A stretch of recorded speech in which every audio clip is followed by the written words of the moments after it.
देश के जाने माने शिक्षण संस्थान ख्वाजा मोइनुद्दीन चिश्ती भाषा विश्वविद्यालय में थर्ड जेंडर के अधिकारों और सामाजिक भूमिका को लेकर एक 2 दिवसीय सेमिनार का आयोजन किया गया। इस सेमिनार में देश की जानी मानी हस्तियों ने शिरकत की। इस सेमिनार में थर्ड जेंडर समुदाय को समाज की मुख्य धारा से जोड़ने और उनके अधिकारों पर चर्चा की गई। कार्यक्रम की मुख्य अतिथि महामंडलेश्वर मां पवित्रा रही, जिन्होंने थर्ड जेंडर समुदाय के सम्मान, स्वीकृति और आत्मनिर्भरता पर जोर दिया। उन्होंने कहा कि समाज की प्रगति तभी संभव है जब हर वर्ग को समान अधिकार और अवसर मिलेंगे। इस अवसर पर डॉक्टर नीरजा माधव, प्रोफेसर प्रीति मिश्रा, प्रोफेसर दीपक सिंह चौहान और इंजीनियर अविनाश चंदेल भी मौजूद रहे। सभी वक्ताओं ने थर्ड जेंडर से जुड़े सामाजिक, शैक्षिक और कानूनी पहलुओं पर विस्तार से अपने विचार रखे। सेमिनार के आयोजन में विश्वविद्यालय के कुलपति अजय तनेजा की अहम भूमिका रही। उन्होंने कहा कि विश्वविद्यालय भविष्य में भी ऐसे कार्यक्रमों के माध्यम से सामाजिक समरसता और समानता को बढ़ावा देता रहेगा। इस कार्यक्रम के दौरान हमारी टीम ने मुख्य अतिथि महामंडलेश्वर मां पवित्रा नंदगिरी से बात की, तो उन्होंने थर्ड जेंडर को लेकर क्या कुछ कहा है, आप भी देखिए। देश की जानी मानी यूनिवर्सिटी ख्वाजा मोइनुद्दीन चिश्ती भाषा विश्वविद्यालय में आज थर्ड जेंडर को लेकर एक सेमिनार का आयोजन किया गया। उसमें मुख्य अतिथि के रूप में मौजूद रही। इनसे बातचीत करेंगे और जानेंगे कि इस तरह के जो सेमिनार है वो हमारे समाज में किस तरह से आगे लाए जा सकते हैं और किस तरह से इस विषय पे हम लोग ज़्यादा से ज़्यादा जानकारी गहनता के साथ ले सकते हैं। जैसा कि मैम देखने को मिला कि एक अच्छा सेमिनार हुआ है, लेकिन थर्ड जेंडर को लेकर समाज में तमाम सवाल रहते हैं और जो ये सेमिनार हुआ है इसको देखने के बाद, मतलब इन सारी चीज़ों के बाद क्या कुछ फ़ायदे मिल सकते हैं, ये सेमिनार कितने ज़रूरी है समाज के लिए। जय श्री महाकाल, ओम नमो नारायण।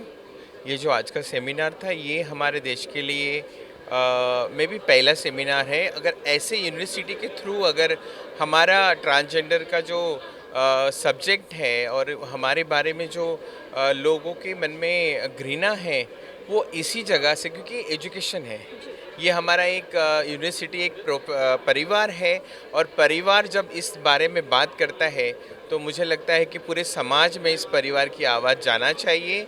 और हमारे जैसे किन्नर, हम कोई श्राप अभिश्राप नहीं हैं, हम भी आपके जैसे हैं। जिस समाज में हम रहते हैं वो समाज हमारा है और हम उस समाज के हैं। तो मैं हमेशा चाहती हूँ सबके लिए कि हम कंधे से कंधा मिलाकर चलें। अगर समाज हमारे इस लोगों के लिए 2 कदम बढ़ाता है तो हम समाज के लिए 4 कदम बढ़ाकर कंधे से कंधा मिला के हमारे देश को सुख में और सुख समृद्धि दे सकते हैं। जी, अभी आपके उद्बोधन में मैंने सुना कि सरकार की तरफ से योजनाएं तो बहुत दी गई लेकिन आप लोगों तक पहुंच नहीं पाती है, तो इसके लिए आप क्या कुछ कहेंगी सरकार से कि कुछ ऐसा किया जाए जैसे डायरेक्टली आप लोगों को जोड़ लिया जाए, किसी संगठन को बनाया जाए या ऐसी कोई एक चीज़ बना दी जाए, एक रास्ता बना दिया जाए जिससे गवर्नमेंट और आप लोगों के बीच की जो दूरियाँ हैं, जो एक ब्रिज है वो हट जाए। अभी तो पोर्टल बना हुआ है, शासकीय पोर्टल बना है, उस पोर्टल के थ्रू बहुत सारी सुविधा है। लेकिन मैं सरकार को बार बार विनती करती हूँ, कहना चाहती हूँ कि वो पोर्टल का जो काम है वो अभी तक हमारे तक पहुंचता नहीं है, क्योंकि जो उसका लिंक है वो खुलता नहीं है और इंटरनेट नहीं होता है, स्लो चलता है। तो बहुत सारी चीज़ें ऐसी होती हैं कि वहाँ हम लोग निराश हो जाते हैं और वहाँ से चले जाते हैं, क्योंकि सबको अपना काम है। और मैं चाहती हूँ अगर मेरे लिए सरकार कुछ करती है तो मैं सरकार के पूरे सपोर्ट में हूँ, सरकार का साथ दूँ कि जो सुविधा है जो एक आम नागरिक को मिलती है वो हमें भी मिलनी चाहिए। जी, मेरा आपसे अंतिम सवाल ये कि जो आगे के आने वाले ट्रांसजेंडर हैं, जो भविष्य, उनके लिए आप क्या सपना देख रही हैं? मैं सभी देश के माता पिता को एक नम्र विनंती करती हूँ कि बच्चा कैसा भी हो, थर्ड जेंडर हो या कोई जेंडर बताकर जन्म नहीं लेता है, अपने बच्चों को अपने साथ ही रखिए, उसको पढ़ाए लिखाए। जब वो अपने पैरों पे खड़ा होगा तब वो अपना भविष्य चुनेगा। अभी से आप उनको समाज के डर से बाहर ना निकालिए, अपने साथ रखिए, क्योंकि वो अपने आंगन के फूल हैं और जो माँ बाप बच्चों के लिए करते हैं वो देश में, दुनिया में कोई नहीं कर सकता है। और आने वाली जनरेशन को भी मेरी नम्र विनंती है कि हम अपना धर्म चेंज ना करें, अपने धर्म के साथ, सनातन के साथ जुड़े रहें और अपने आप को ऊंचाई तक ले जाएं। वहीं कार्यक्रम के दौरान विश्वविद्यालय के लॉ डिपार्टमेंट के एचओडी ने भी अपने विचार साझा किए हैं, तो उन्होंने इस विषय पर क्या कुछ कहा है, आप भी देखिए।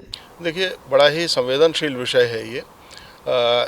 इस टॉपिक पर विचार करने के लिए एक सेमिनार का आयोजन करने का मन में इसलिए आया कि हमारे प्रदेश की जो माननीय कुलाधिपति महोदया जो हैं, श्रीमती आनंदीबेन पटेल जी, देखा मैंने कि उन्होंने शेल्टर होम्स में जाना, पीड़ित बच्चों के बारे में सोचना, जो वंचित थे, जिनके बारे में कोई विचार नहीं कर रहा था, वो सारे विषय अछूते से थे, उन्होंने अचानक से देखा और मुझको भी हमारे आदरणीय कुलपति महोदय जी ने आगे किया, कहा कि इनके बारे में विचार करो, प्लानिंग करो, इनको कैसे हेल्प कर सकते हैं।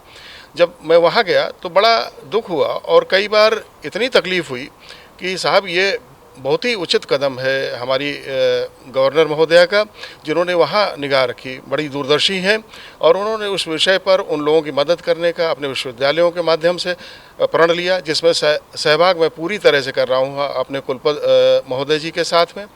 तभी मेरे मन में ये विचार आया, एक ऐसा वर्ग जिसका कोई लेना देना नहीं उसकी इस परिस्थिति से अछूता रह गया है, उसके बारे में विचार आखिर हम ही को करना है।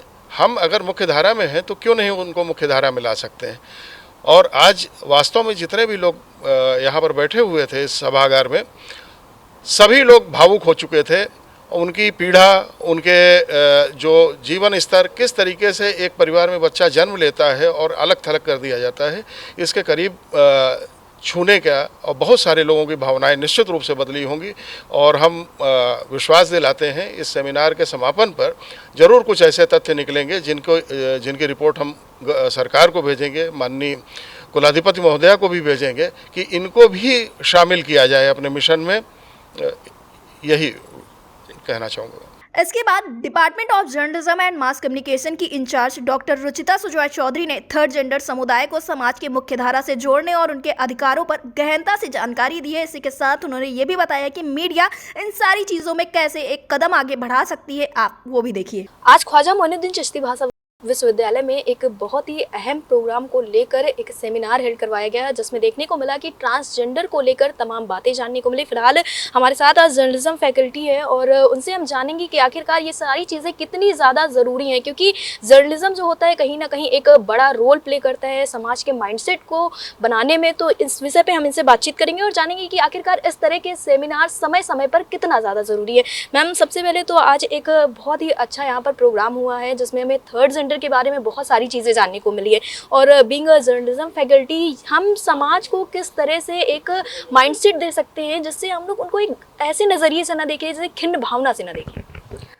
Thank you so much. बहुत ही इंटरेस्टिंग क्वेश्चन है। मुझे लगता है इसका जवाब हर कोई जानना चाहता होगा कि किस तरीके से मीडिया अपनी भूमिका अदा कर सकती है इन मुद्दों पर बात करने के लिए। तो मैं बीइंग अ फैकल्टी मेंबर या बीइंग अ टीचर ये ज़रूर कहना चाहूँगी कि मीडिया बहुत अहम रोल प्ले करती है, because it plays a vital role ना सिर्फ अवेयरनेस में बट सेंसिटाइजेशन में भी। क्योंकि कहीं ना कहीं आज भी ये जो टॉपिक है, चाहे ट्रांसजेंडर हो जिसे हम थर्ड जेंडर कहते हैं, चाहे LGBTQ+ जेंडर हो, कहीं ना कहीं आज भी ये विषय ऐसा विषय जिसे हम टैबू की कैटेगरी में रखते हैं। टैबू मैंने इसलिए बोला कि हम स्टिल बात नहीं करना चाहते इन मुद्दों पर, या बात करते हैं तो बंद कमरों में बात करते हैं, या इनके बारे में सोचते हैं, पढ़ते हैं या वीडियो देखते हैं तो बंद कमरों में बात करते हैं। या फिर एक बहुत इंपॉर्टेंट बात जो मैं कहना चाहूँगी आप लोगों के चैनल के माध्यम से, कि हम एक मेल गेज वर्ड होता है जो हम लोग थ्योरी में पढ़ाते हैं, कहीं ना कहीं वो भी बहुत इंपॉर्टेंट रोल प्ले करती है जब हम ट्रांसजेंडर के पोर्ट्रेयल की बात कर रहे होते हैं मीडिया में। मेल गेज इसलिए because we all know we are in a society which is patriarchal, which is having patriarchal mindset। तो उस mindset की वजह से कहीं ना कहीं मेल गेज बहुत इंपॉर्टेंट रोल प्ले करती है, जिससे हम डिफाइन करते हैं कि किस तरीके से डिपिक्शन या पोर्ट्रेल किया जाएगा किसी भी जेंडर का, ना सिर्फ वो थर्ड जेंडर हो या फिर सेकेंड जेंडर जिसमें हम महिलाएं आती हैं, या फिर फर्स्ट जेंडर या डोमिनेंट जेंडर जिसे कहा जाता है मेल वर्ग। तो ये इस सब में, इस चक्रव्यूह में कहीं ना कहीं मीडिया यस ऑफ कोर्स बहुत इंपॉर्टेंट रोल प्ले करती है, क्योंकि मीडिया जिस तरीके से दिखाएगा पिक्चर या जिस तरीके से पूरी पोर्ट्रे करेगा किसी भी जेंडर को, डेफिनेटली सोसाइटी उससे इन्फ्लुएंस होगी ही होगी। मैं नहीं कहती, ये बहुत सारे शोध कहते हैं कि मीडिया का इन्फ्लुएंस बहुत ज़्यादा होता है, मीडिया प्रभावशाली बदलाव लाने में सक्षम है। जी, आपने अभी शोध की बात की, तो अगर हम बात करें रिसर्च की, तो अगर कोई स्टूडेंट इन सारी चीज़ों के ऊपर रिसर्च करना चाहता है तो उसके लिए अगर कोई कठिनाई आ रही तो वो क्या कुछ कर सकता है, किस तरह से किसी की मदद ले सकता है? क्या किसी वेबसाइट से जाके या किसी एक ऐसे ऑर्गेनाइजेशन से जुड़कर ये सारी चीज़ें? क्योंकि आप भी जानती हैं कि अगर बीइंग अ स्टूडेंट मैं आऊँगी और आपसे बोलूँगी कि मैम मुझे इस टॉपिक पे रिसर्च करनी है, तो एक बार क्वेश्चन ज़रूर क्रिएट होता है। मैं इसमें भी बोलना चाहूँगी कि हमारा डिपार्टमेंट के स्टूडेंट्स लकी हैं क्योंकि हमने स्पेसिफिकली अपने बोर्ड ऑफ स्टडीज़ से पास कराया हुआ है कि आप किन किन टॉपिक्स में रिसर्च कर सकते हैं, और उसमें से LGBTQ और स्पेसिफिकली हमने ट्रांसजेंडर वर्ड लिखा हुआ है कि आप उस पर रिसर्च आपको करना चाहिए। तो ये उन फेवरेट टॉपिक्स में से आता है हमारे डिपार्टमेंट के, जहाँ हम स्टूडेंट्स को एनकरेज करते हैं कि वो उस पर काम करें। रही बात की गाइडेंस कहाँ से लेंगे, तो ये of course being a student एक विद्यार्थी का कर्तव्य होता है कि वो अपने शिक्षकों से संपर्क में रहें, क्योंकि आप युवा हैं, आप यूथ हैं, आप यंग हैं, तो डेफिनेटली आपको एक्सप्लोर करना चाहिए वो सारे मंच जहाँ से आप इन्फॉर्मेशन जुटा सकें, चाहे ऑनलाइन हो। और क्योंकि हम जर्नलिज्म डिपार्टमेंट से आते हैं तो हमारे पास जिम्मेदारी और अपॉर्चुनिटी दोनों बढ़ जाती हैं, क्योंकि हम कैमरे से दुनिया को देखने की कोशिश करते हैं, और बीइंग अ टीचर हम हमारे विद्यार्थियों को और स्टूडेंट्स को भी यही सिखाते हैं कि अब लेंस से कैसे दुनिया देखते हैं, क्योंकि लेंस से सिर्फ हम देखते नहीं हैं, लेंस के माध्यम से हम समाज को दुनिया दिखाते भी हैं।